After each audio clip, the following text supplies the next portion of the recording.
નારાયણ અરે તારીખ આજે 29 ઓક્ટોબર 2025 રોજના અનુક્રમમાં આપણે આ શ્રી રામાનુજાચાર્ય કૃત વ્યાસસૂત્રનું શ્રી ભાષ્ય જે છે તે જોઈ રહ્યા છે.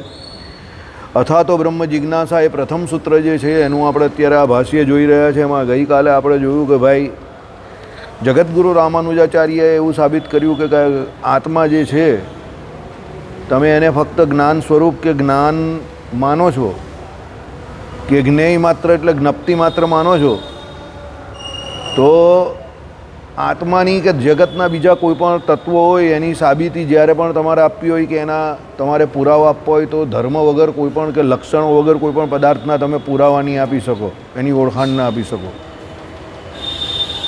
ગઈકાલે આપણે જે સભાના વિરામ કરવાના સમયમાં એ જોયું હતું કે જે કોઈ ધર્મી જે છે જગતમાં એ બધા ધર્મવાળા છે. ધર્મ વગરનો કોઈ વ્યક્તિ નથી. જે કોઈ ગુણી છે તે બધા ગુણવાળા છે. હવે એ ગુણ જે છે કે લક્ષણો જે છે એ સારા પણ હોઈ શકે, ખરાબ પણ હોઈ શકે. સમજો, આપણામાં ઘણા બધા સારા લક્ષણો હોય એને ગુણ તરીકે આપણે કહીએ અને ખરાબ હોય એને અવગુણ તરીકે કહીએ. બરાબર, એ અલગ મેટર છે અહીંયા કે આપણે બીજાના ગુણ ઓછા દેખાય અને અવગુણ વધારે દેખાય. ને આપણામાં જે ગુણ ન હોય એ પણ દેખાય આપણામાં, અને અવગુણ આપણામાં જે હોય તે પણ આપણે ન દેખાય. એ ભગવાનની માયા છે. એ શું છે? એ ભગવાનની માયા છે. પણ ટૂંકમાં કહેવાનો મતલબ અહીંયા એવો છે કે ગુણ વગર કે ધર્મ વગરનો કોઈ પદાર્થ જગતમાં નથી. એટલે જગતગુરુ રામાનુજાચાર્યએ એવું કહ્યું અદ્વૈતીઓને કે ભાઈ તમે જે આત્માની વાત કરો છો કે એ નિર્વિશેષ કોઈ પણ પ્રકારના એટલે વિશેષણવાળો સત્તા માત્ર જે છે, જ્ઞપ્તિ માત્ર જે છે, તો ધર્મ વગરનો એ આત્મા જે છે એ સાબિત થઈ શકતો નથી. એટલે તમે જેને અનુભૂતિને જેને આત્મા તરીકે નિરૂપણ કરો છો એ અનુભૂતિને તમે અજળ કેવું છો, અને અજળ કહેવાની સાથે અને કેવું છો? નિર્વિશેષ, એટલે કોઈ પણ પ્રકારના ધર્મ વગરની છે એવું કેવું છો. તો કોઈ અનુભૂતિ જગતમાં જે કંઈ હોય કે જ્ઞાન જે કંઈ હોય તે ધર્મ વગરનું હોઈ શકે નહીં. કારણ કે જ્ઞાન કેવું કે અનુભૂતિ કેવું તે હંમેશા વિષય જે છે એને આધીન છે. તમને તરત જ જ્ઞાન થાય તો કોનું જ્ઞાન, કેનું જ્ઞાન, શેનું જ્ઞાન, કેવું જ્ઞાન, એવા તરત ઘણા બધા પ્રશ્નો ઉદ્ભવે. હવે એ શેનું જ્ઞાન એ તમને એ વિષય જે છે એનું અનુમોદન કરી આપે છે કે ભાઈ આ વિષયનું જ્ઞાન. હવે તમે જેવા એ વિષયની શરૂઆત કરો એટલે એ વિષયની અંદર એ જે કરતા હોય, સમજો કે આ કર્તા વિશે તમે અત્યારે જ્ઞાન મેળવવા માટે પ્રયત્ન કરી રહ્યા છો, એટલે વિષય જે છે તે આ કર્તા છે, ફલાણાભાઈ, ઢીમકાભાઈ, જે કંઈ હોય તે, ભાઈ અશોકભાઈ. તો ભાઈ અશોકભાઈ વિશે તમે કેવું તો કેવું કે ભાઈ પહેલાં તો એનું નામ જ ખોટું પાડેલું છે. સમજો, કારણ કે અશોકનો અર્થ શું થાય? જેને શોક ન હોય તે. બરાબર, એટલે કોઈએ બહુ ભારી બ્લન્ડર મારી દીધી છે એમનું નામ અશોક રાખીને. એટલે પહેલું એમનું એ લક્ષણ જ એના નામમાં જ પહેલી એ થઈ જાય. બીજા અહીંયા આવે જ તે ધનસુખભાઈ. ભાઈ એ પણ બહુ મોટી મિસ્ટેક છે. ધનસુખભાઈ કોઈ રીતે એનું નામ રાખી શકાય એવું નથી. બરાબર, એ અત્યારે નથી હાજર એટલે આઈ કેન સે ધેટ. એ હોય તો હું ન કહું. હવે જ્યારે સમજો, એટલે જ્યારે કોઈ કર્તા તરીકે તમે કોઈની પણ વાત કરો ને તો એ કર્તાની ડાયરેક્ટ વાત કરતા જ નથી. સમજો, એ કર્તાના લક્ષણોની વાત કરો છો, એની ઉપલબ્ધિની વાત કરો છો, એનામાં રહેલા લક્ષણોની ગુણની વાત કરો છો. અને એ લક્ષણો અને ગુણ જે છે એના દ્વારા જે ગુણી કે ધર્મી જે છે એની ઓળખાણ થાય છે. સમજો, એ ખરાબ છે, એ સારો છે, બસ બધી તમે એ જ ચર્ચા કરશો અને એના દ્વારા જ એની ઓળખાણ થશે. એટલે જગતગુરુ રામાનુજાચાર્ય શું કહે છે છેલ્લે કે ભાઈ તમારા સિદ્ધાંતમાં વિરોધ આવશે. શું કે તમે સંવિત સિવાય બીજા કશામાં પ્રકાશ નથી, એ તમારા સિદ્ધાંતમાં વિરોધ આવશે. કારણ કે તમે સાબિત જ કેવી રીતે કરી શકો? જગતમાં બધું નિર્વિશેષ જ હોય તો પછી એને સાબિત કેવી રીતે કરી શકો કે એવું છે? કારણ કે કોઈ પણ વિષય હોય તે વિષયમાં કંઈ ને કંઈ ધર્મ તો હોવો જ જોઈએ ને. એટલે દુનિયાના કોઈ પણ વિષય જે છે, વિષય વગર એનું જ્ઞાન નથી, અને વિષય હોય તો એમાં કોઈને કોઈ લક્ષણ તો હોય જ, નેગેટિવ, પોઝિટિવ કંઈ પણ. એટલે શું કહ્યું કે ભાઈ તમે એમ કે પહેલાં સંવિત સિવાય બીજા કશામાં તમે પ્રકાશ એટલે ધર્મ સ્વીકારતા નથી, એટલે સંવિત એટલે આત્મા જે છે તેને તમે સ્વસત્તાથી પ્રકાશે છે એ વાત દ્રષ્ટાંતે કરીને સિદ્ધ કરી શકાશે નહીં. કેમ? તમે જેને સંવિત કહો છો કે અનુભૂતિ કહો છો એ જ જે આત્મા છે તમે એવું કહો છો, તો એને સાબિત કેવી રીતે કરો? કારણ કે આત્માના કંઈ લક્ષણ તો હોય ને. આપણે દાખલા તરીકે નહીં કહેતા જ્ઞાન અને આનંદ નામના ગુણવાળો છે, સ્વયં પ્રકાશ એ એની સત્તાથી પ્રકાશે છે, એ જ્ઞાન સ્વરૂપ છે. તમે કોઈ દિવસ કોઈને એમ કહો કે ભાઈ હું જ્ઞાન સ્વરૂપ છું, તો એ તમે જ્ઞાન સ્વરૂપ છો એનાથી બીજાને શું ફરક પડે? સમજો. ઘણી વખત અમે ઇન્ટરવ્યૂ લેતા હોય ને તો ઘણાને કહીએ ને કે ભાઈ ટેલ મી સમથિંગ અબાઉટ યુ, તો એ બધી ઘણી બધી એવી બધી વાત કરે ને આમ તેમ, પછી હું એને 5 મિનિટ પછી કહું કે રોકો, એટલે એ કંઈ નહીં સમજ પડી. મેં કહું રોકો એટલે અટકી જાઓ. હવે પછી એને પૂછ્યું તમે જે આ તારી જે ક્વોલિટી બતાવી એ જે કંપનીમાં અમે તમને લેવા માંગીએ છીએ એમાં તમારી કઈ ક્વોલિટી અમને કામમાં આવે એવી છે એ પહેલાં મને કહું. કારણ કે માતાને બધાના પોતપોતાના દીકરા જે છે ને બહુ વહાલા હોય અને બહુ સારા લાગે. હવે જ્યારે એને વરાવ એટલે એને પરણાવવાનું હોય ત્યારે એના બધા લક્ષણો ગામમાં એ ન હોય તે પણ દેખાડે. એટલે પેલાને નોકરી જોઈતી હોય ત્યારે એનામાં જે લક્ષણ ન હોય એ પણ એ પ્રકાશ કરે અમારી સામે. બરાબર? એટલે પછી અમારે શું કરવું પડે? ઇનડાયરેક્ટલી એને એનું જ એને જે એની ક્વોલિટી કઈ હોય ને એને અનુલક્ષીને કોઈ પ્રશ્ન પૂછવો પડે. એ એમ કહેતો હોય કોઈ દાખલા તરીકે આઈ એમ અ વેરી ગુડ લિસનર, સમજો, તો પછી એને એક કહાની સંભળાવવી પડે ને પછી એ કહાનીમાંથી તમારે કોઈ પ્રશ્ન પૂછવાનો, તો પછી એને કહેવાય કે ભાઈ તું બહુ સારો લિસનર છે, એ તારી ક્વોલિટી છે એવું તમે કહ્યું હમણાં. બરાબર છે? તો મેં તમને આ એકદમ સાદી સિમ્પલ એક કહાની સંભળાવી, તમે એમાં જો સારા લિસનર હો તો મેં શું કહ્યું આ પ્રશ્નનો જવાબ આપો. 100માંથી તમે 80-90 માણસ તમે સામાન્ય કહાની કહેશો ને વાર્તા, એમાં ફેલ થઈ જાય છે ગ્રેજ્યુએટ માણસ. કારણ કે એ જે જગ્યા પર જાય છે ઇન્ટરવ્યૂ માટે એ એમાં એના એવા લક્ષણો ત્યાં બતાવવા જાય જેનામાં હોતા જ નથી. સમજો. એટલે કોઈ દિવસ એવી ભૂલ ન કરવી. જે કામ તમે ન કરી શકતા હો એ તમે ઇમ્પ્રેશન જમાવવા માટે કોઈ જગ્યા પર જઈને ઠોકી બેહાડો અને કોઈ ગાંડો માણસ મળી જાય તો એ કહી દે તમને જાઓ આ કરી નાખો, તો તમે મુસીબતમાં મુકાઈ જાઓ. તમે એ કર્યું જ ન હોય કામ તો ગેરંટેડ વાત છે કે એ તમે કરી જ ન શકો. એક તો ઇન્ટરવ્યૂનું પ્રેશર હોય, નોકરી જોઈતી હોય તમને, અને તમે એ કામ કરેલું નથી તો તમે 100% ગેંગે ફેફે થઈ જાઓ. Rather two share wrong information regarding you. તમે સાચી ઇન્ફોર્મેશન આપો, ભલે નાની હોય તમારા વિશે, ભલે ઓછી હોય. સમજો. તમારી કોમ્પ્યુટરમાં કે મોબાઈલમાં સ્પીડ ન હોય આંકડા એમાં, તો તમે એને ખોટી ખોટી સ્પીડ ન બતાવો તો ભાઈ હું આટલી મિનિટમાં આટલું એ કરી નાખું છું કે હું એ કરી શકું. ના, એને જે હોય તો રિયાલિટી કહું કે ભાઈ જો ભાઈ અમે ભણતા હતા ત્યારે કમ્પ્યુટર ન હતું, એટલે first of all I require one person.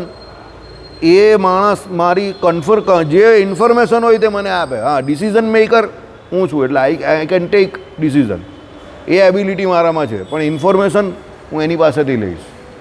એટલે પેલા વ્યક્તિને એટલીસ્ટ તમારી પર એવો ભરોસો તો થાય કે આ માણસ જે બોલે છે એ સાચું બોલે છે, એટલે જે કહેશે એ કરશે. સમજો. એટલે ફોલ્સ સ્ટેટમેન્ટ કોઈ દિવસ ના આપવા કોઈ પણ જગ્યા પર, નહીં તો તમે એમાં ફસાઈ જાઓ ઘણી વખત. અહીંયા એવું જ છે. અદ્વૈતીઓ એવું કહે છે કે ભાઈ ધર્મ જ નથી તો ધર્મ વગર ધર્મીની ઓળખાણ કેવી રીતે થાય? સમજો. એટલે એ તમે સાબિત નહીં કરી શકો એવું રામાનુજાચાર્યએ કહ્યું. બીજું શું કહ્યું તે સાંભળો. અને દ્રષ્ટાંત આપવા જશો તો સંવિત સિવાય બીજા કશામાં પ્રકાશ નથી, એ તમારા સિદ્ધાંતને વિરોધ આવશે. તમે એવું કોઈ દ્રષ્ટાંત પણ આપવા જશો તો તમારા એમાં વિરોધ જ આવી જશે. કારણ કે તમે જે કોઈ વિષય વિશે બહારની વાત કરશો એ બધામાં તમને કંઈ ને કંઈ ધર્મ દેખાશે જ, ઓછા વત્તા નાના મોટા પ્રમાણમાં. દ્રષ્ટાંત તમારું હે હા, ગુણ ગુણ ગુણ, લક્ષણ કેવું, ગુણ કેવું, ધર્મ કેવું, આ બધા એકાકી શબ્દ છે, પર્યાયવાચક શબ્દ છે વ્યાકરણમાં. સંવિત કેવું, અનુભૂતિ કેવું, જ્ઞાન કેવું, આ બધા એકાકી શબ્દ છે. અને એક બીજો શબ્દ રહી ગયો એ લોકોનો પેલો સંવેદન. એ સંવેદનને પણ એ લોકો જ્ઞાન કહે છે, પણ એનો ઉપયોગ એ લોકોએ આમાં 2 વખત જ કરેલો છે. સમજો. બરાબર? એક પેલું ઉદાહરણ સમજાવતી વખતે અને બીજી એક વખત, એમ કરીને 2 વખત જ ટોટલ અદ્વૈતીઓએ સંવેદન શબ્દનો ઉપયોગ કરેલો છે. સંવેદન એટલે પણ એ લોકો એને જ્ઞાન કહે છે. એ અદ્વૈતની ડિક્શનરીમાં હશે. એટલે આમાં આપણે જોયું એ પ્રમાણે ધર્મ વગર કોઈ પણ ધર્મી એકચ્યુઅલી સાબિત થઈ શકતો નથી. બરાબર? હવે આગળ જોઈએ. જેની સત્તા એટલે અસ્તિત્વ સાથે પ્રકાશ વ્યભિચરિત રીતે એટલે હંમેશા નિયમસર જોડાયેલો છે, તે અજળ એમ કહેશો તે તો તે પણ ચાલશે નહીં. તમે કોઈ વ્યક્તિ હોય, બરાબર, એની સાથે પ્રકાશ એટલે એનું જ્ઞાન જે છે તે હંમેશા અવ્યભિચરિત રીતે એટલે હંમેશા નિયમસર જોડાયેલો છે. સમજો. વ્યભિચાર પામવું એટલે શું છે કે પોતે પોતાની જે કોઈ કાર્યશૈલી હોય એનાથી ડગી જવું. બરાબર? કોઈ વ્યક્તિને વ્યભિચારી ક્યારે કહેવાય? તો ભાઈ ગ્રહસ્થ વ્યભિચારી એવો કે ત્યારે કહેવાય કે એ પોતાની સ્ત્રી સિવાય બીજી સ્ત્રીને વિશે જે કંઈ સંબંધ રાખે એ વ્યભિચારી છે. તેમ કોઈ કાર્યને વિશે કોઈને વ્યભિચરિત થયેલો ક્યારે કહેવાય કે એ એનું કાર્ય ચૂકીને કોઈ બીજા કામ કરવા જાય તો એ વ્યભિચરિત થયેલો છે. પણ કોઈ એટલે વિચલિત થયો. આ બધી વ્યાકરણની ભાષા છે, બરાબર. એટલે પેલો બિચારો ગભરાઈ જાય, કોઈ હવા કેવા શબ્દ અવ્યભિચારિત. એટલે અવ્યભિચરિત એટલે શું છે એ પહેલાં સમજી જાઓ. એમાં લખેલું જ છે કે ભાઈ જેની સત્તા એટલે અસ્તિત્વ સાથે પ્રકાશ અવ્યભિચરિત રીતે, પ્રકાશ એટલે જ્ઞાન, હંમેશા નિયમસર જોડાયેલો છે. હંમેશા નિયમસર એટલે કાયમ માટે જેની જોડે જ્ઞાન જોડાયેલું છે તે અજળ, એટલે એ અજળ છે એમ કહેશો તો તે પણ ચાલે નહીં. કારણ કે આ લક્ષણ સુખાદિકને એટલે ન લાગુ પડવું જોઈએ છતાં પણ લાગુ પડશે. સુખાદિકને પણ લાગુ પડે છે. કેવી રીતે તે સમજાવ્યું જુઓ પાના નંબર 112 ઉપર. 112 ઉપર આ સમજાવેલું છે તે આપણે એકવાર જોઈ લઈએ.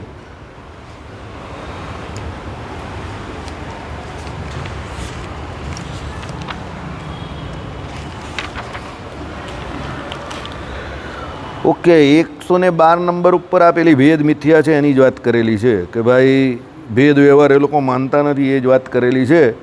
એટલે એમાં તો કંઈ નવું છે નહીં, બરાબર. એટલે કહેવાનો મતલબ શું છે કે ભાઈ અહીંયા જે વાત કરેલી છે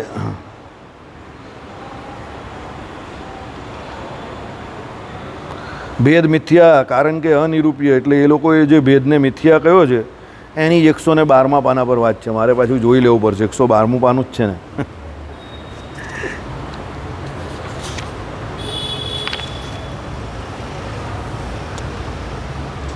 જોયું ને, 1 નંબર અહીંયા લખેલો છે ને 1 નંબર નીચે પણ લખેલો નહીં. નીચે 112 છે ને ઉપર અલગ છે. ચાલો, સુખ હોય તો તે અનુભવાય છે એમ સુખની સત્તા સાથે એનો પ્રકાશ હંમેશા જોડાયેલો છે. સાચી વાત છે ને. આપણે આ ચર્ચા આગળ કરેલી છે. તમને જેની અનુભૂતિ થાય છે આમ બાજુ નહીં બેસવાનું. ઓડિયો ને વિડીયો ઇફેક્ટ નહીં આવે. તમે લાભ લેવામાં હંમેશા બહુ વીક છો. મારે તમને જાહેરમાં નહીં કહેવું જોઈએ પણ તમને કહી દઉં. આમ બાજુ આવી જાઓ.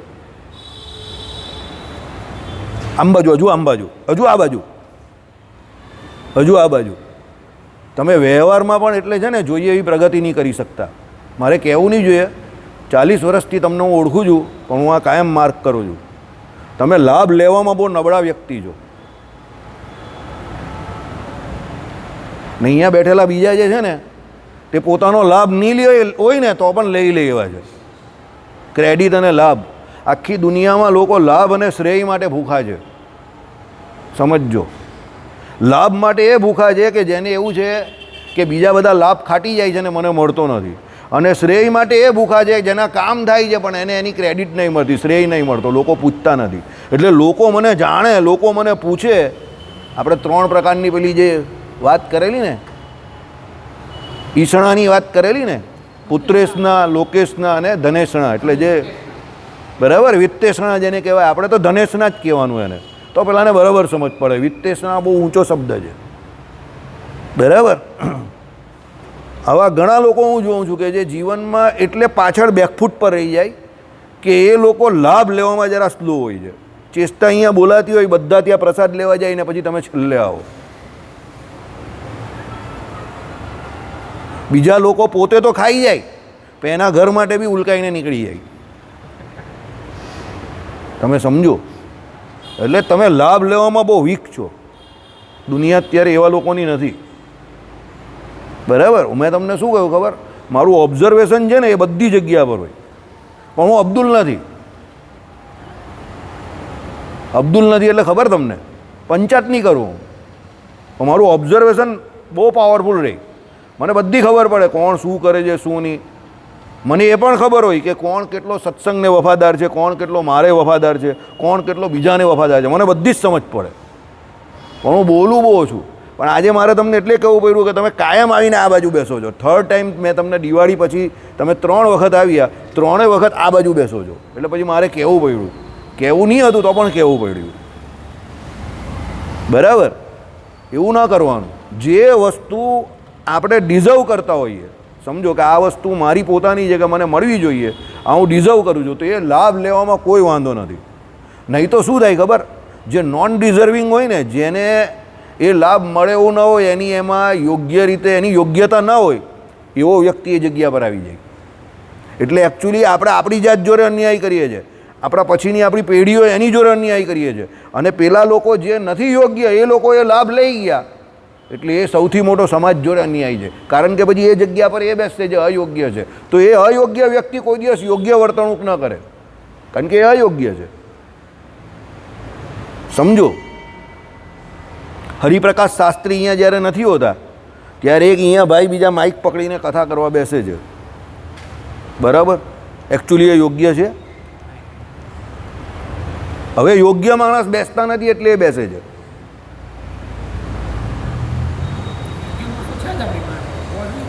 વ્યક્તિમાં હું નહીં પડીશ, કારણ કે વ્યક્તિમાં હું પડીશ તો પછી મગજમારી થાય, એટલે પણ યોગ્ય માણસ બેસતા નથી એટલે એ બેસે છે. એટલે હું હંમેશા કહું, યોગ્ય વ્યક્તિ જો હોય એણે એની જગ્યા હંમેશા કરીને ત્યાં બેસી જ જવું જોઈએ. એ તો ત્યાં અયોગ્ય બેસવા તૈયાર જ છે. અયોગ્ય તમારાથી પહેલાં બેસવા તૈયાર છે, બિલીવ મી. એટલે યોગ્ય બેસી જવું જોઈએ. હું અહીંયા ન બેસીશ, આઈ ડોન્ટ નો કે પછી અહીંયા કોઈ યોગ્ય બેસશે, અયોગ્ય બેસશે કે પછી કોઈ ન બેસશે, પણ મને એટલી ખબર પડે છે કે હું અત્યારે આ જગ્યા માટે યોગ્ય છું, એટલે હું આવીને બેસી જાઉં ટાઈમ પર. સમજ પડી? સોરી. ચાલો. સુખ હોય તો તે અનુભવાય, જેમ સુખની સત્તા સાથે એનો પ્રકાશ હંમેશા જોડાયેલો છે. તમને સુખ હોય કે તમને દુઃખ હોય, તમને ખબર પડે જ છે એની સત્તા સાથે એ જોડાયેલું છે. સમજો. તમે સુખી છો, તમે કદાચ કોઈને બતાવશો નહીં ને તો પણ તમે ખબર પડી જશે કે ભાઈ આ વ્યક્તિને કંઈક સારા સમાચાર મળેલા છે અત્યારે, બરાબર? કદાચ કોઈ દુઃખી છે અને બહુ છુપાવવાની કોશિશ કરશે, બહુ સહનશીલ વ્યક્તિ છે કે બહુ સારો એક્ટર છે, બરાબર, અને એ એના દુઃખને અંદર પી રહેલો છે, તો પણ કોઈ હોશિયાર માણસ હશે તે થોડો સમય એની જોડે રહેશે કે બે ચાર જે સવાલોની આપલે થશે ને એમાં એને ખબર પડી જશે કે આનું ધ્યાન અત્યારે બીજે છે, કંઈક બહુ મોટી તકલીફ લાગે છે. એટલે કહેવાનો મતલબ શું છે કે તમને સુખ કે દુઃખ હોય એની અનુભૂતિ થાય જ છે, બરાબર? હર્ષ શોક નેચરલ વસ્તુ છે, એમાં સુખની તો ખાસ, બરાબર, દુઃખની પણ થાય જ છે, પણ સુખ તો તમારા ચહેરા પર આમ ફૂલીને ફાટીને બહાર નીકળે. સમજ્યા? એટલે શું કહ્યું? સુખ હોય છે તો તે અનુભવાય છે, એમ સુખની સત્તા સાથે એનો પ્રકાશ હંમેશા જોડાયેલો છે. પ્રકાશ એટલે અહીંયા જ્ઞાન, પ્રકાશ એટલે તેજ નહીં સમજતા, ઓકે? અને તેથી અજળના આ બીજા લક્ષણ પ્રમાણે સુખ અજળ ઠરે છતાં સુખ જળ છે એમ તમે જ કબૂલ કરો છો. સુખ પોતે તો જળ જ છે ને, સુખ પોતે તમને થાય છે તેની અનુભૂતિ થાય છે, પણ એ અનુભૂતિ થઈ એની, પણ એનો મતલબ એવો તો નથી ને કે સુખ પોતે ચેતન છે. એ લોકો તો અનુભૂતિને કેવી માને છે? સ્વયં એ માને છે ને, બરાબર? સ્વયં પ્રકાશ કહી છે, ચેતન રૂપ કહી છે એ બાજી અનુભૂતિને. સમજો. તો હવે સુખની અનુભૂતિ થાય છે તમને, પણ એ ચેતન તો નથી, કારણ કે એ સુખ કોને આશરે રહેલું છે એકચ્યુઅલી? આનો જવાબ શું છે તમને કહી દઉં. સુખ કોને આશરે રહેલું છે? બોલો રાજુભાઈ. સુખ કોને આશરે રહેલું છે? જીવને આશરે રહેલું છે. એટલે એકચ્યુઅલી સુખની અનુભૂતિ તમને જે થઈ છે એ અંદર રહેલા જીવને કારણે થઈ છે. એટલે અનુભૂતિ કેવું કે જ્ઞાન કેવું એ કોને આશરે રહેલું છે? જીવને આશરે રહેલું છે. એટલે સુખ પોતે કેવું છે? જળ છે. સુખ પોતે એટલે જળ, આપણે કંઈ જળ એટલે આના જેવું જળ નહીં, સમજો, પણ સુખ પોતે ચેતન નથી એમ. અહીંયા ટૂંકમાં અહીંયા રામાનુજાચાર્ય એવું કહેવા માગે છે, હું એ શબ્દ નહીં વાપરી શકું કે એ જળ છે, પણ હું શું કહું છું કે સુખ પોતે જે છે આમાં શું કહ્યું સાંભળો, કે છતાં તે સુખ જળ છે એમ તમે જ કબૂલ કરો છો. સમજો. કારણ કે સુખ જે છે તો કોને આધારે રહેલું છે? જીવના આધારે રહેલું છે. એટલે જીવ પોતે ચેતન છે, પણ સુખ જે છે તે ચેતન નહીં કહી શકો, કારણ કે એ જે સુખ રહ્યું છે તેને પોતાનું હું પણ નથી. તમે એમ કહી શકો કે હું સુખી છું, પણ તમે એમ કહો કે હું સુખ છું. આઈડિયા આવે છે? થોડું વ્યાકરણ છે, પણ એટલું બધું અઘરું પણ નથી કે ન સમજ પડે. તમે એમ કહી શકો કે હું સુખી છું, તો હું સુખી છું એટલે સુખી કોણ છે? અંદર રહેલો કરતા જીવાત્મા, કારણ કે એ હું કહી શકે જે પ્રત્યક્ષ છે, એ ચેતન છે. એટલે હવે એ ચેતનને આશરે સુખ રહેલું છે, સમજો. એટલે શું કહી શકે? હું સુખી થઈ સુખી છું, એટલે સુખ નામનો ગુણ પણ મારામાં રહેલો છે, મારે આધારે રહેલો છે.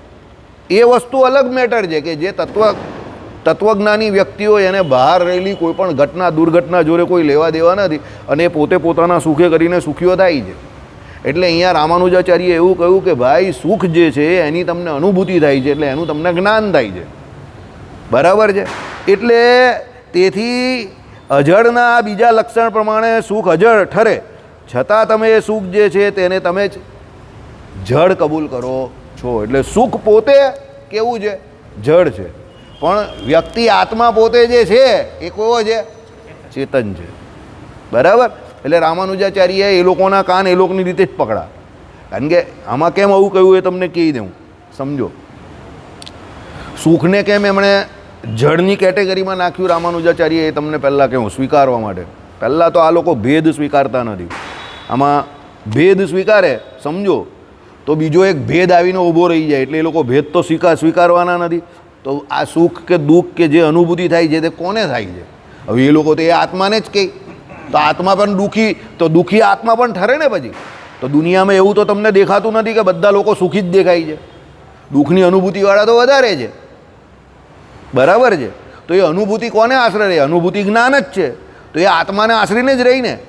એકચ્યુઅલી કરતા જે છે તે ભોગતા છે. તો સુખી ઠર્યો કે દુઃખી ઠર્યો તે ઠરે કોણ? આત્મા જ ને. એ વાત અલગ છે કે તમે જે દુઃખી થાવ તે અજ્ઞાને કરીને થાવ છો. દુઃખી થવાનું કોઈ કારણ નહીં હોતું. दुखी होने का कोई कारण नहीं है, वो अपना अज्ञान होता है. हाँ, वो मन का होता है. बराबर.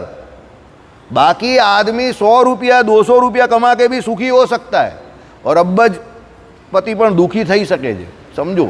બરાબર. કેવી રીતે? પેલી મેં તમને એક વાર્તા કહેલી ને એ પ્રમાણે એક બહુ મોટા શેઠ ને એને ત્યાં કંઈ પણ પ્રોગ્રામ થાય, કંઈ પણ એ હોય મોટી, એટલે લોકો બધા આવીને મીઠાઈ આપી જાય.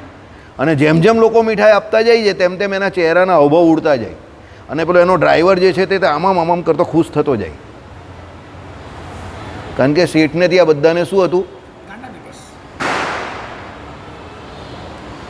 અને ડ્રાઈવરને ત્યાં બધાને શું હતું? એકચ્યુઅલી શેઠને ત્યાં બધાને ડાયાબિટીસ હતો અને પેલો ડ્રાઈવર હતો એને ત્યાં બધાને શું હતો? ગાંડાબિટીસ હતો. એટલે ડ્રાઈવર ખુશ થાય કે આ બધું છેલ્લે ક્યાં આવવાનું છે? આપણી પાસે જ આવવાનું છે. હવે મીઠાઈ મળે કોને છે? શેઠને મળે છે. તો સુખનું કારણ એના માટે થવું જોઈએ ને. પણ એના માટે સુખનું કારણ નહીં થયું. એ કે લોકો આપી જાય, આવી મીઠાઈ આપી જાય. લોકો પણ મારા અને ગોપાલ જેવા, એને ખબર કે આ કંઈ આમ આંટીમાં આવે એવો નથી, એટલે આને તો મીઠાઈ જ આપવાની. બીજાને ભલે તમે બિસ્કીટ આપો, નો સુગર ફ્રી, પણ આને તો મીઠાઈ જ આપવા જેવી છે. બરાબર. ને એને આપે પણ ને પાછા એના ડ્રાઈવરને કહેતા પણ જઈએ, હું ને ગોપાલ તારું કામ થઈ ગયું છે, અંદર બોક્સ આવી ગયું છે. એટલે પેલો કે આપને દિયા ના સેઠજી, वो तो मिल जाएगा. સમજી ગયા? આઈડિયા આવે છે? હવે સમજો. એ અનુભૂતિ જે છે મળેલું શેઠના નામ પર, એટલે ટિકિટ તો શેઠના નામ પર છે, એટલે પ્રારબ્ધ એનું છે કંઈ ને કંઈ કે જેને કારણે એને એ મીઠાઈ મળી. પણ એનું પ્રારબ્ધ એટલું સારું પણ નથી કે એને મળે એની સાથે એને ખાઈ શકે. બરાબર. જ્યોતિષશાસ્ત્રમાં અમુક નિયમ આવે. અમુક ગ્રહ સારા હોય તો ફક્ત જમીન લઈ શકો, અમુક ગ્રહ સારા હોય તો પછી એ જમીનને સાચવી શકો, અમુક ગ્રહ સારા હોય તો એ જમીન ઉપર તમે મકાન બનાવી શકો, અને અમુક ગ્રહ સારા હોય તો તમે એ મકાનમાં રહી શકો, એને ભોગવી શકો. બધી થિયરી અલગ અલગ.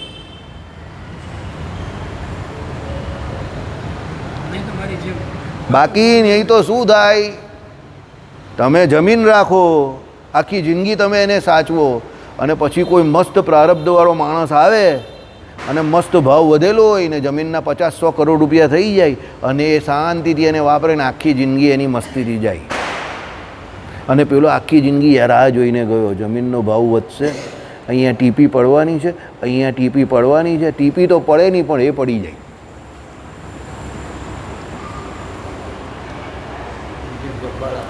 બરાબર.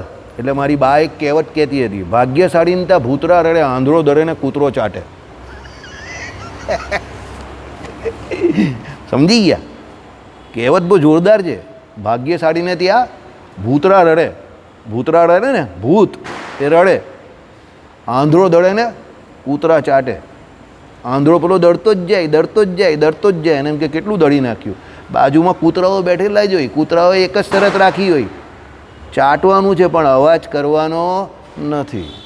એટલે પેલો આંધળો દડતો જ જાય ને કૂતરો ચાટતો જ જાય. એમ પેલો બિચારો આખી જિંદગી રાહ જોઈને બેસે કે હવે ભાવ વધશે, હવે ભાવ વધશે, હવે ભાવ વધશે. ભાવ વધે જ નહીં ને. પણ એ જેવો નીકળે એટલે પછી ફટાક દઈને ભાવ વધે. શેર બજારમાં પણ એવું જ હોય. બરાબર? પેલો લઈને રાખે રાખે, સાચવી જ રાખે, સાચવી જ રાખે. પછી પૈસાની જરૂર પડે ને એ વેચે અને 15 જ દિવસમાં ભૂમ, મારા હમણાં જ વેચી નાખેલા. હવે કિસ્મતમાં નહીં મળો તો શું કરીએ? રાજુ હશે જ. ઘટના કઈ એવી ઘટી ચૂકી લાગે છે. ઘટી ચૂકી જ ને. હે એવું ઘણા બધાને થાય. તમે છોડો ને એટલે તૈયાર જ હોય. એટલે ત્યાં છે ને દુઃખી નહીં થવાનું, એમ સમજવાનું કે આપણા ભાગ્યમાં નથી. બરાબર? કેતુ તમારો જે સ્થાનમાં બેઠો હોય ને એ સ્થાનમાં તમારી પૂર્વજન્મની આસક્તિ હોય, એ સ્થાનને રિલેટેડ. સમજો? એ આસક્તિ તોડાવવા માટે જ કેતુ એ સ્થાનમાં બેઠેલો છે. કેતુ રહસ્યમય ગ્રહ છે. એ રીતે જે તમારી કુંડળી છે એમાં જેટલા પણ ગ્રહ છે તે બધા ગ્રહ તમને બાંધવા આવેલા છે. ઇવન ગુરુ પણ તમને જ્ઞાન આપે પણ એની જોડે જ્ઞાનનો અહંકાર પણ આપે. શનિ પણ, સૂર્ય પણ તમને યશ કીર્તિ આપે પણ એની જોડે યશ કીર્તિનો અહંકાર પણ આવે. રાહુ બધું ખોટું પિક્ચર બતાવે તમને દુનિયામાં. સમજો? બધા ગ્રહ એવા છે જે તમને બાંધવા આવેલા છે. એક કેતુ જેવો ગ્રહ છે જે તમને છોડવા આવેલો છે. બેસ્ટ એક્ઝામ્પલ કહી દઉં, હરિપ્રકાશ શાસ્ત્રી 12મે કેતુ છે. 12મે કેતુનો નિયમ છે કે જે પૂર્વજન્મમાં ઉપાસના કરતો હોય, સાધક હોય, મોક્ષની અણી પર આવી ગયો હોય ને છેલ્લી ઘડીએ પડી ગયો હોય, યોગ ભ્રષ્ટ થયો હોય, એને 12મે કેતુ આવે. અમને 12મે કેતુ છે. એટલે समंदर में पानी तो बहुत है, लेकिन मछली एक ऐसा प्राणी है, जलचर तो है, समंदर में सांस भी ले सकता है और समंदर में जीती भी है, लेकिन बाहर निकालो तो मर जाती है.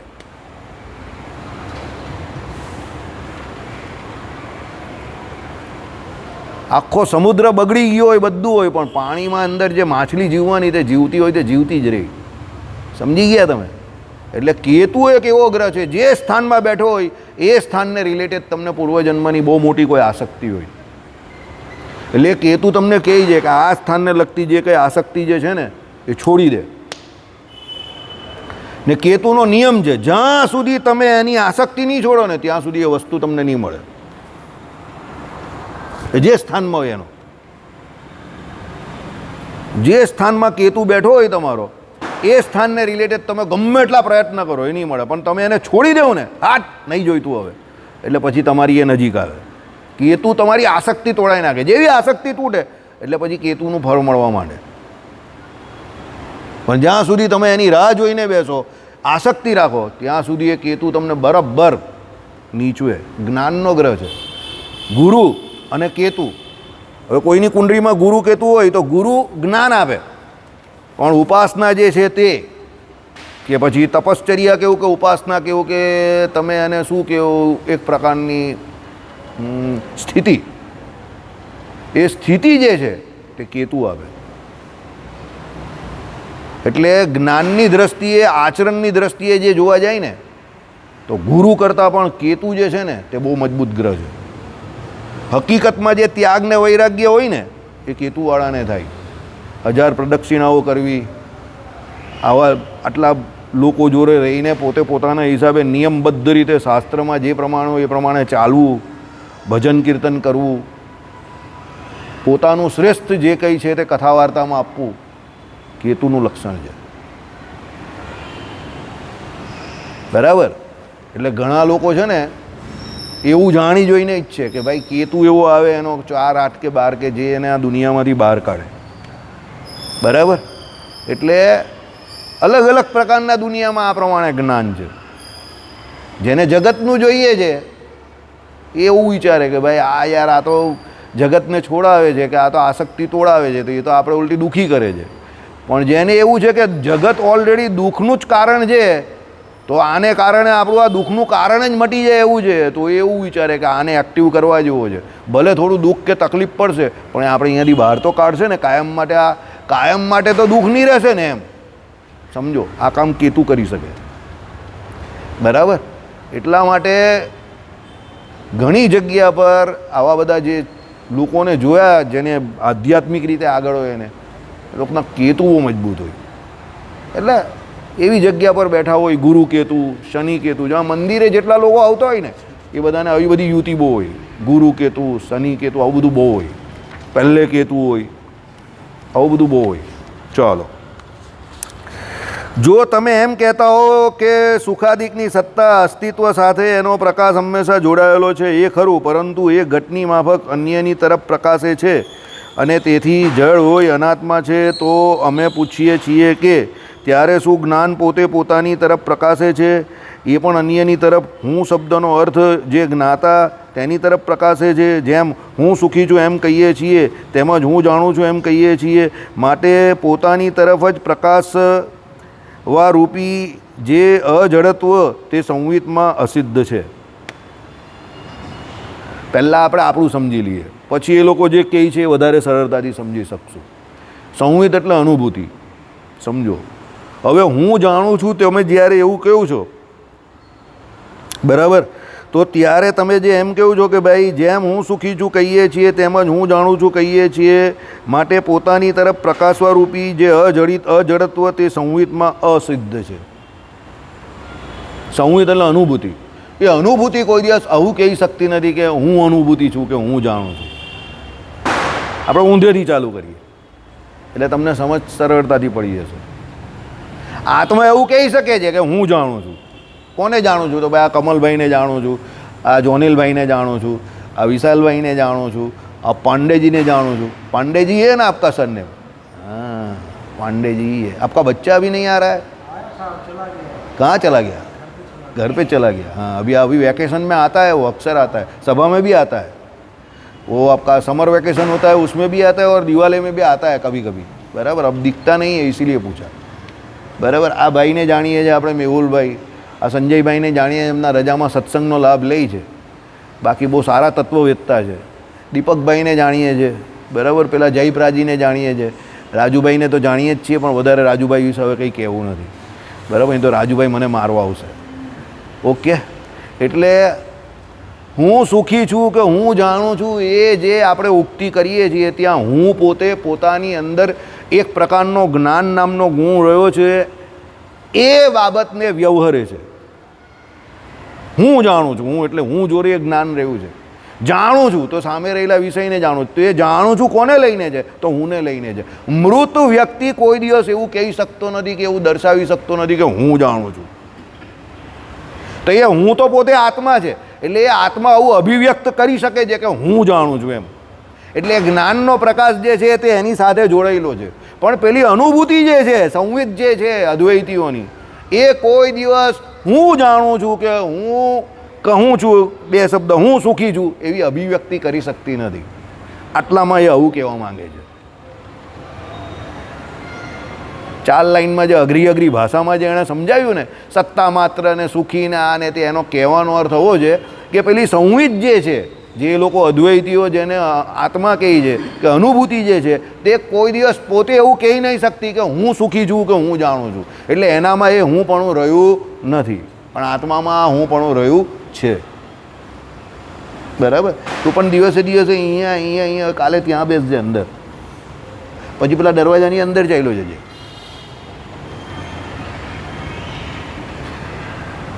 બીક જેટલી રાખશો ને મારી કે આની, બરાબર, એટલું તમને બીક વધારે લાગશે.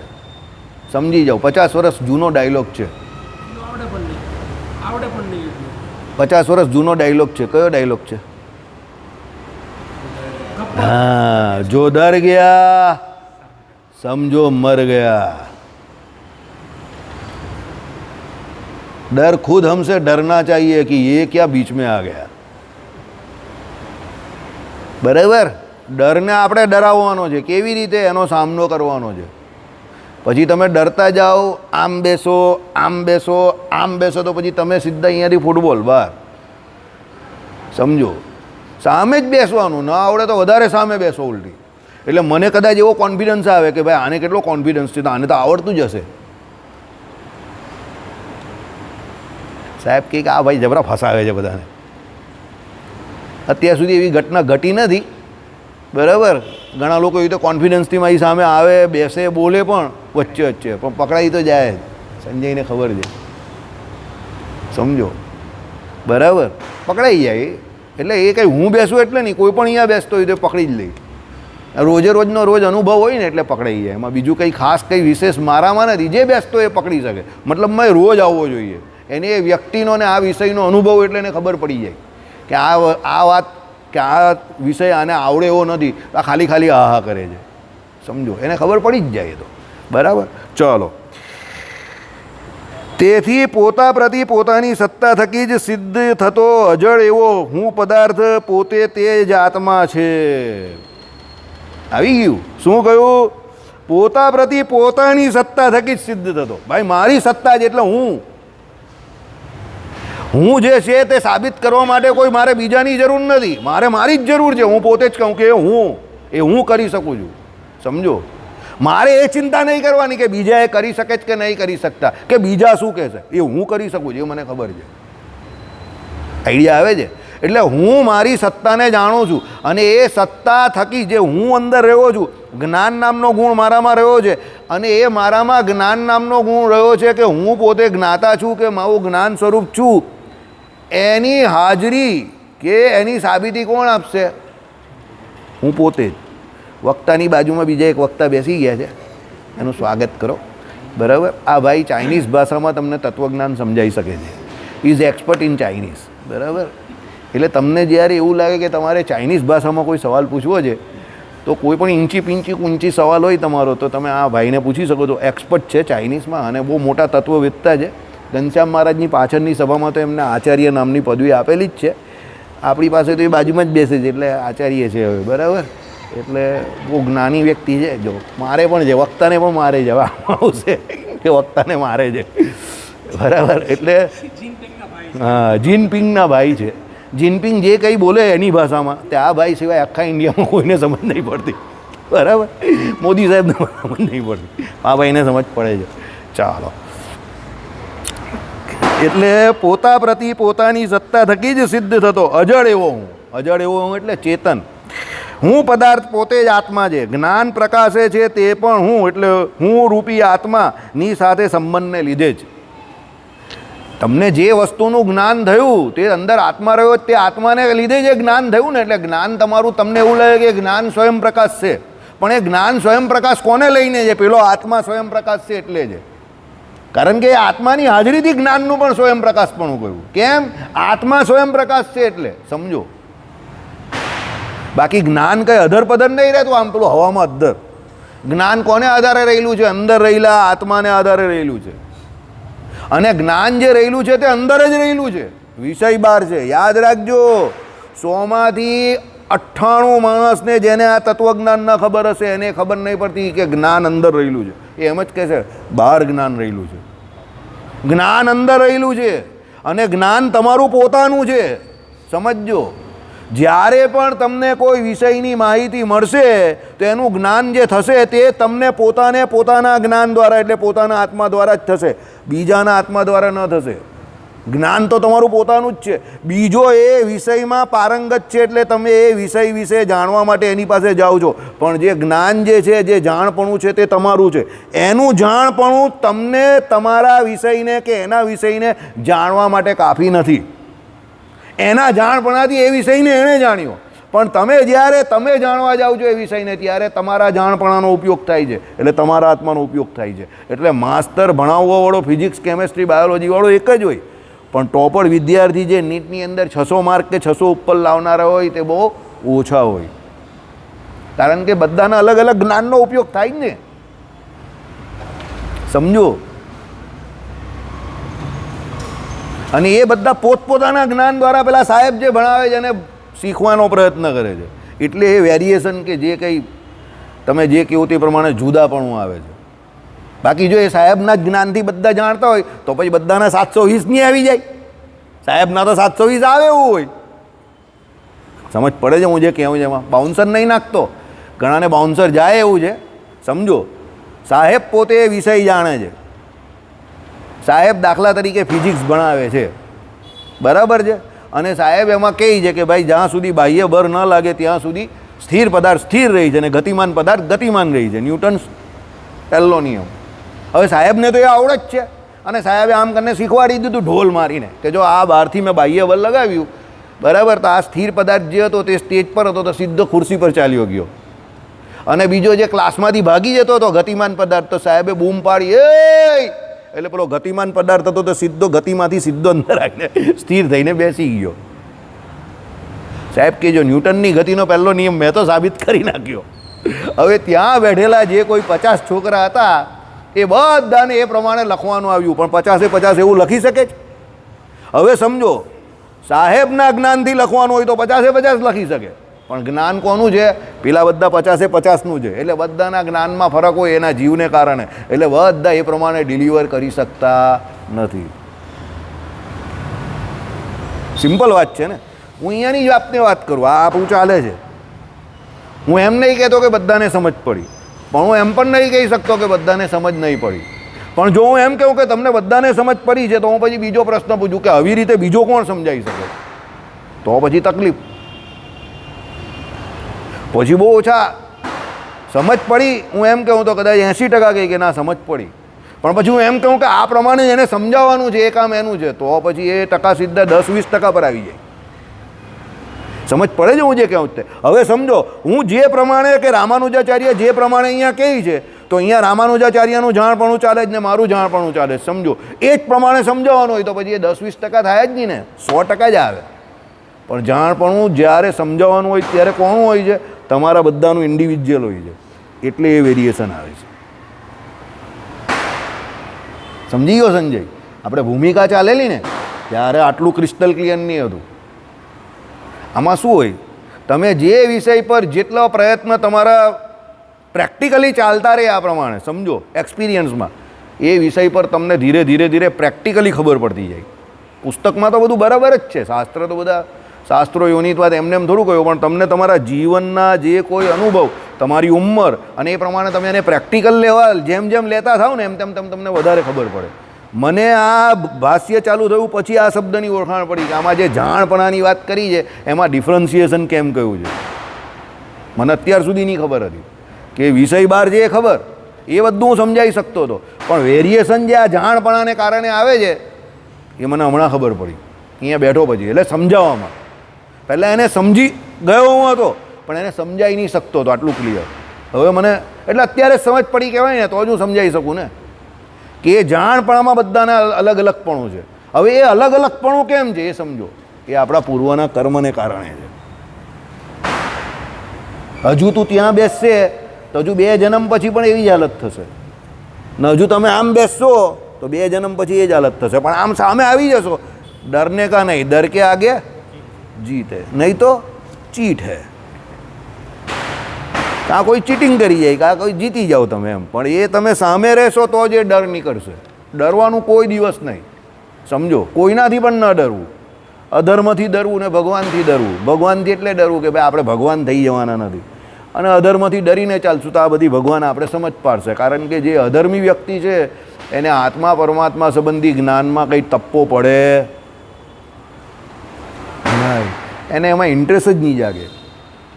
સમજો, એને પાખંડ કરવો છે, ચીટિંગ કરવું છે, રૂપિયા પૈસા કોઈના બનાવી લેવા છે, મારી લેવા છે, આમાં જ એની વૃત્તિ ચાલે. તત્વજ્ઞાનમાં એની કંઈ વૃત્તિ ચાલે જ નહીં. કારણ કે જેવો અન્ન, જેવો વ્યવહાર, જેવા લોકો જોડે ફરે એવી જ બુદ્ધિ આવે. ચાલો, એ લોકો કે એ તો બધી ફિલોસોફી છે. અમારા ઘરમાં જ એક કહેનારા હતા, એ એમ કે એને જરા એ બધું ફાવે, આમ કરીને એક આંખ બંધ કરીને વાત કરે, એને એ બધું જરા ફાવે છે, પહેલેથી જન્મજાત ફાવે છે. He is a God gifted one, બાકી બીજું કંઈ નથી. ઓકે, મેં કહું એ નવું લાવ્યા, આંખ એક બંધ થઈ જાય બાજુ. સમજો, બરાબર? પણ એવું સ્વીકારવું જોઈએ ને તમારે કે ભાઈ કોઈ વ્યક્તિ કોઈ કામ કરી શકે છે તો એ પહેલાં કરીને આવેલો છે, એમને એમ થોડું એ કંઈ હોય. આ ભાઈ જે ગૌશાળામાં સેવા કરે છે તો હું એક્સેપ્ટ કરું છું, હું એને દંડવટ કરું છું કે એને સમજો કે હું એ કામ નહીં કરી શકતો. ડેફિનેટ વાત છે, હું ના કરી શકું, એકદમ ડેફિનેટ વાત છે, એમાં મને કોઈ સંકોચ નથી. દિલીપ કાકા જે 76 વર્ષે કામ કરે છે હું ન કરી શકીશ, ડેફિનેટ વાત છે, મને ખબર જ છે એ વાત. સમજો, આ ભાઈની જે ફિટનેસ છે 80 વર્ષે, મારી રહેશે કે નહીં આઈ ડાઉટ. સાહેબની જે ફિટનેસ છે મેન્ટલી અને ફિઝિકલી ડાઉટ છે મને, સમજો. હું એટલે જ આ બધું ચલવું છું અત્યારે આ ઉંમરમાં. યાદ રાખજો, મને મારી કેપેસિટી ખબર જ હોવી જોઈએ, બરાબર. હવે એ કેપેસિટી બંને પ્રકારની હોય, નેગેટિવ પણ હોય કહીને પોઝિટિવ પણ હોય. પછી કોઈ એમ કહે કે એ તો એના વખાણ કરે છે, એ વખાણ નથી, એ તમારી એબિલિટી અને ડિસએબિલિટી જે છે ને એનો એક્સેપ્ટન્સ છે. એને તમારે સ્વીકૃતિ આપવી પડે. તમે શું કરી શકો છો, શું ન કરી શકો. તમારી જેમ ઉંમર જાય એમ ડાયા માણસે એનું વિશ્લેષણ એનાલિસિસ કરવું જ જોઈએ કે હું અત્યારે વર્તમાનમાં જે કરી શકું, જે ભવિષ્યમાં કરી શકીશ કે ન કરી શકીશ. જે જે જગ્યા પર તમને ડાઉટ જોવા લાગે ને એ બધા કામ અત્યારે કરી નાખવાના. What is will? What is will? Will તમે બનાવો છો તે વિલ શું છે? વિલ એટલે વસિયત તમારી, બરાબર. એ ક્યારથી અમલમાં આવે? તમે જ્યારે ન હશો ત્યારે અમલમાં આવશે. તો તમે એને પહેલાં કેમ બનાવો છો જીવનકાળ દરમિયાન? તમે નહીં બનાવી શકવાના. મરો પછી તમે થોડા તમારું વિલ બનાવી શકવાના છે. એટલે તમે એ ત્યારે નહીં કરી શકવાના, એટલે અત્યારે કરો છો. એટલે વિલ છે. આમાં આવું જ છે કે તમને જેમાં ડાઉટ છે કે આ કામ તમારું થઈ શકે એવું નથી ભવિષ્યમાં, એને વર્તમાનમાં કરી નાખો, નહીં તો એ નહીં જ થશે. આ વિલ છે. Life is all about will. આપણું વિલ જ ચાલી રહેલું છે, બરાબર. ચાલો, ઓકે. જ્ઞાન પ્રકાશે છે તે પણ હું રૂપી આત્માની સાથે સંબંધને લીધે જ, અને જ્ઞાન સુખાદિકની માફક પોતાના આશ્રયભૂત ચેતન પ્રતિ પ્રકાશે છે. જ્ઞાન જે છે તે અધર પ્રકાશતું નથી. એ કોને આશરે રહેલું છે? આત્માને. તો એ આત્મા ચેતન છે એટલે એને આશરે રહેલું જ ને એના પ્રતિ જે પ્રકાશે છે. હું જાણું છું, તો જાણવું એ જ્ઞાન છે. તો કોણ જાણે છે? હું. તે હું કોણ છે? આત્મા છે, બરાબર. એ વાત ખોટી કે હું પતલો છું, હું તો અણુ પરિમાણ છું. એ વાત ખોટી કે ભાઈ હું ઓછા વજનવાળો છું. કેમ? હું કેવો છે? અણુ પરિમાણ છે ને. શરીર જે છે એ પાતળું છે તમારા બેનું. મને ઘણા લોકો કહે ભગત બહુ જાડા થઈ ગયા. હું ના, હું તો આટલો જ છું. કે આટલા છું એ કેવી રીતે? હું તો અણુ પરિમાણ છું ને. શરીર જાડું છે. મેં કોરોનામાં 12 કિલો ઘટી ગયેલું ત્યારે જોવા નહીં આવેલો મેં કહું તું, બરાબર. પછી સાહેબ કહે કે ભાઈ મગ ખાતા થાવ, મઠ ખાતા થાવ, શાકભાજી ખાતા થાવ, સૂપ પીતા જાઓ. પછી ધીરે ધીરે ધીરે ધીરે ધીરે કરીને 65-70 દિવસ પછી ગાડી ગિયરમાં આવી. બાકી દાદર નહીં ઉતરાતો હતો. દાદર ઉતરતો એડવર્ટાઇઝમાં પેલી મને જ લેવાના હતા એ લોકો. अब मैं खुरखुर बूढ़ा हूँ, गोली खा के जीता हूँ. હાથમાં ઉપર જવાની વાત કરે, હું નીચે લાવવાની વાત કરું, બરાબર. આત્મા કે પરમાત્મા પાસે જવું છે. હું કહું કે ના, હજુ રહેવાનું જ ભાઈ, અહીંયા કામ છે થોડું ઘણું, સમજો. એટલે કહેવાનું તાત્પર્ય શું છે કે હું પણ છે તે પ્રકાશે એ પ્રમાણે કે ભાઈ હું બીમાર, કે મને એ જ્ઞાન હતું એટલે સુખની અનુભૂતિ થાય કે દુઃખની અનુભૂતિ થાય એ કોને આશરે છે? એ જ્ઞાન જે છે તે આત્માને પ્રતિ પ્રકાશે છે. એટલે આત્માની જ છે અનુભૂતિ. ચલો. અને અન્યની પ્રતિ પ્રકાશતું નથી. તમે સુખી થાવ કે દુઃખી થાવ, બીજાને કોઈ લેવા દેવા નથી. તમને કોઈ ઘટનાથી સુખ થયું, એ જ ઘટનાથી બીજાને દુઃખ થઈ શકે છે, સમજો. અત્યારે એવી ઘટના ઘટે કે રાજુભાઈની 50 કરોડની લોટરી લાગી ગઈ. રાજુભાઈને અત્યારે જેટલા લોકો એમ કહેવા આવે છે ને કે રાજુભાઈ થોડા પૈસા આવી જાય તો મજા આવી જાય, આમ છે તેમ છે, થોડા તમે સુખી થઈ જાઓ, આમ તેમ, એ જ બધા દુઃખી થઈ જાય. સાચી વાત કહું છું, એકદમ સાચી વાત. ને ઘરના તો પહેલાં દુઃખી થઈ જાય. આની પાસે 50 કરોડ રૂપિયા આવી ગયા, પહેલો દુઃખી ઘરવાળો જ થાય તમારો. જે હોય ને સગો, એ વાલો નહીં હોય. અને જે વાલો હોય તે કોઈ દિવસ સગો નહીં હોય. સગાવાલા શબ્દ જે છે ને એનું કોમ્બિનેશન જ ખોટું છે. સગો છે તે વાલો નથી, વાલો છે તે સગો નથી, સમજજો. એટલે કહેવાનો મતલબ શું છે અહીંયા?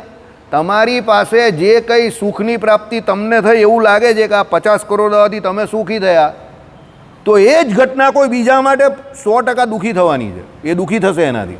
50 કરોડ રૂપિયા એની પાસે આવી ગયા યાર, એની પાસે તો જગ્યા પણ નથી, મૂકશે ક્યાં? સમજ પડી? ઓછા ને જોક હતો, નહીં ખબર પડી. સાહેબને ખબર પડી ગઈ ને રાજુને ખબર પડી, સમજો. એની પાસે તો જગ્યા પણ નથી, તો મૂકશે ક્યાં? બરાબર. એટલે કહેવાનું તાત્પર્ય શું છે કે એ બીજા પ્રતિ નથી એમ. તમને સુખની અનુભૂતિ થઈ તો એ તમને જ થઈ, અને દુઃખની થઈ તો એ તમને જ થઈ. બીજો ખાલી કહેશે એવું, બહુ ખોટું થયું યાર, ભાઈ બહુ ખોટું થયું, ઘરે જશે ને મસ્ત જ્યુસ પીશે, ભૂચ લાગી ગયો પેલાનો, બહુ હોશિયારી બહુ મારતો હતો. અમારા જેવા એના વિશે તો પેલો એમ જ કે એની જાતને હું સમજતો હતો, હોશિયારી બહુ મારતો હતો, જબરો ભેરવાયો છે અને મજા લઈ રહ્યો. હવે હું ભેરવાયો એમાં એને હું મજા આવી ભાઈ, હું ભેરવાયો એમાં એને મજા આવે. એટલે એવા મળે ને એને એમ જ કહેવાનું કે બહુ ભેરવાયેલો છું, એટલે પેલો બહુ ખુશ થાય, ઘરે જઈને 2 ચા વધારે પીશે. બરાબર? એટલે તમને દુઃખી જોઈને લોકો ખુશ થતા હોય તો દુઃખી રહેવામાં મજા છે, કારણ કે તમને સુખી જોઈને કોઈ સુખી થવાનો નથી. સમજી ગયા? ચાલો. શ્રીપતિમ શ્રીધરમ સર્વદેવેશ્વરમ